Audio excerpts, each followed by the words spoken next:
মা, আপনি কেন আমাকে বিশ্বাস করছেন না? আমি কখন গিয়ে ওনাদের সাথে কথা বলবো? ওনারা তো এসে থেকে ওই ঘরে বসেছেন যেখানে আপনি ছিলেন, বাবা ছিলেন, সবাই ছিলেন। আমি কখন আলাদাভাবে তাদের সাথে কথা বলবো? তুমি আমার গোয়েন্দা বৌমা গো। তুমি যদি প্রমাণ করে দাও তুমি কথা বলোনি, তাহলে তো আর আমি কিছু করতে পারি না মা।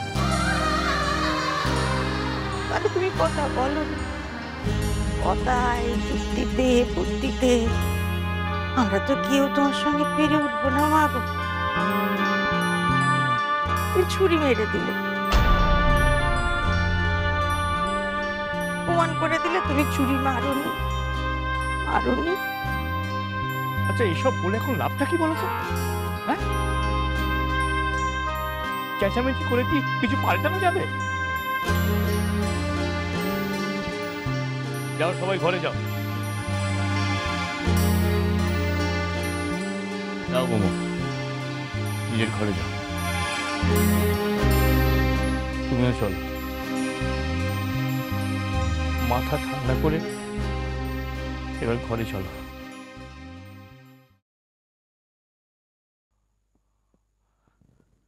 কি হলোটা কি? এ বাড়িতে কি আমার কথা শোনার কোনো দরকার নেই? হ্যাঁ, বড় বৌমা, তোমাকে আমি ঘরে যেতে বলেছি, তুমিও চলো।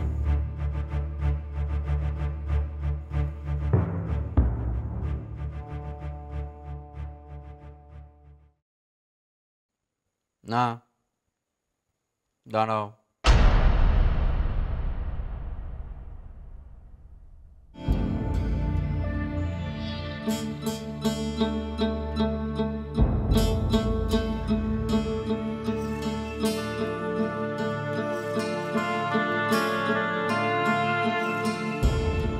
এত সহজে পার পেয়ে যাবে ভেবেছো তুমি? শশী, তোমার গোয়েন্দাগিরি তার যুক্তি কি বলে, কি প্রমাণ করে তা আমার জানার দরকার নেই।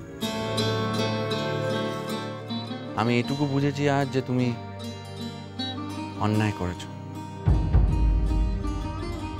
আর সিদ্ধার্থর মা যা বলে গেলেন তাতে তো একটা জিনিস পরিষ্কার, তুমি কোনো এক ফাঁকে কোনোভাবে তাদের কাছে গিয়ে সোমার পড়াশোনার কথা বলেছ,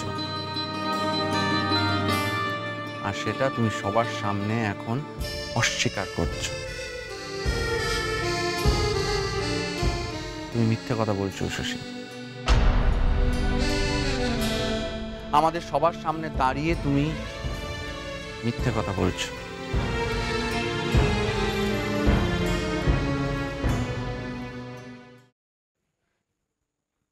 মিথ্যে? হ্যাঁ, মিথ্যে। আর এই মিথ্যে বলার জন্যে তোমাকে আজকে আমার মায়ের পা ধরে মাপ চাইতে হবে।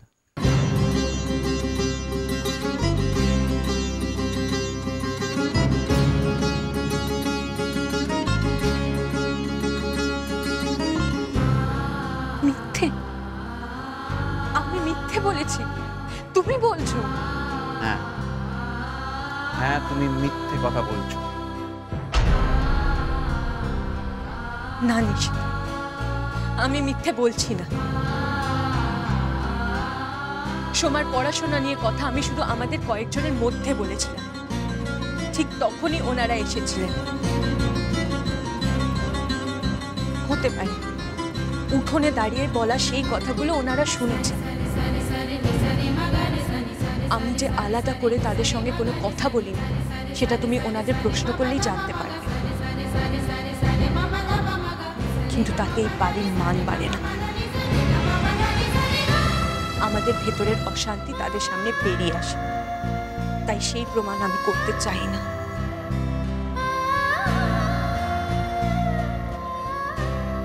আমি নিজে জানি, আমার মন জানে আমি কি করেছি আর কি করিনি, সেটাই আমার কাছে অনেক।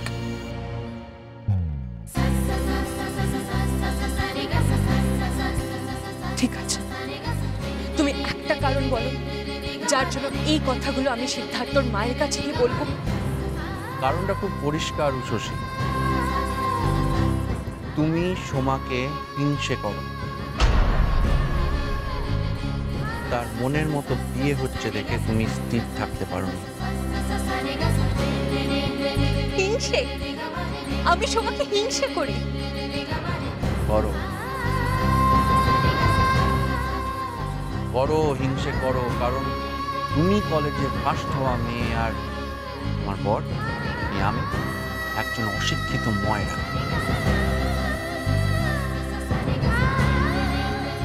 আর সোমার বর সে শিক্ষিত, সে বড় চাকরি করে। এই হিংসেটাই তুমি মনে মনে পুষে রেখেছ। সোমার সুখ তোমার সহ্য হয়নি, আর সুযোগ পেয়ে তুমি তার বিয়েটা। থাক নিশীথ, থাক।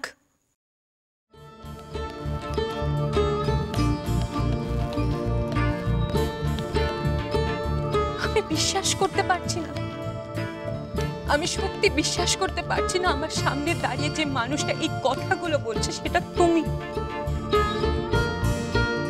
তুমি কি বুঝতে পারছো? তুমি আমাকে না যতটা ছোট করছো, যতটা না নিচু করছো, তার থেকে অনেক বেশি নিচে তুমি নামছো।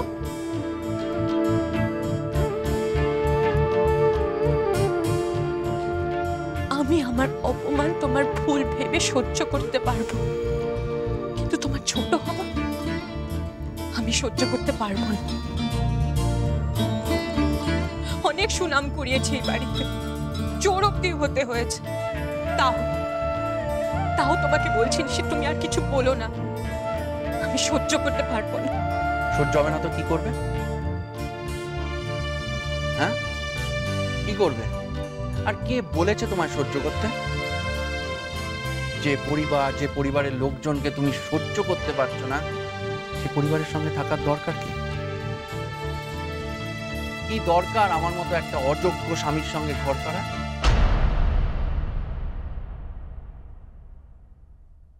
করো না ঘর, করো না সহ্য। কে বলেছে তোমাকে সহ্য করতে? কেউ তোমার পায়ে বেড়ি দিয়ে আটকে রাখেনি, দরজা খোলা আছে। যাও যাও, চলে যাও।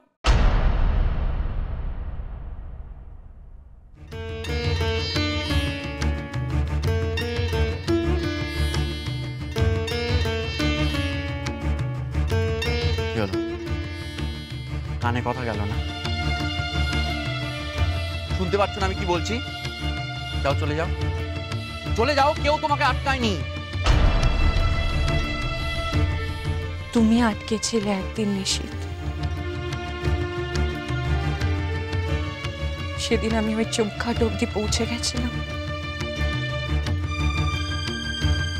সেদিন তুমি আমার হাত ধরে আমাকে আটকেছিলে।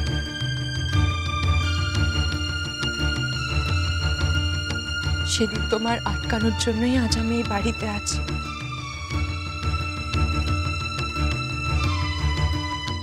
আমি এই বাড়িতে আছি কারণ আমি এই পরিবারের একজন, এই বাড়ির বউ। আমি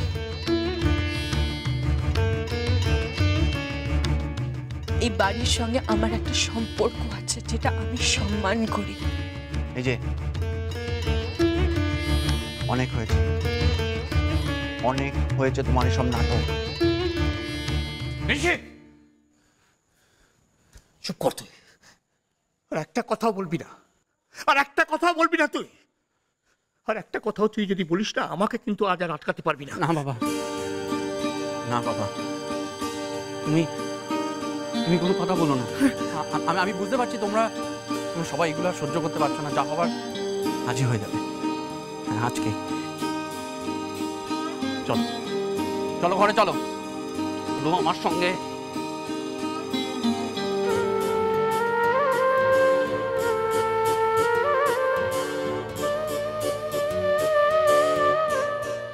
শশী, আমি মুখ্য হতে পারি, কিন্তু এতটাও বোকা না যে ডিভোর্সের পেপার কি কাজে লাগবে সেটাও বুঝতে পারবো না। তোমার মতো মেয়েদের বিশ্বাস করা যায় না, তোমাদের পুরোটাই মিথ্যে, সবটা মিথ্যে। তোমরা তোমরা কোনোদিনও কাউকে নিজের করে নিতে পারবে না।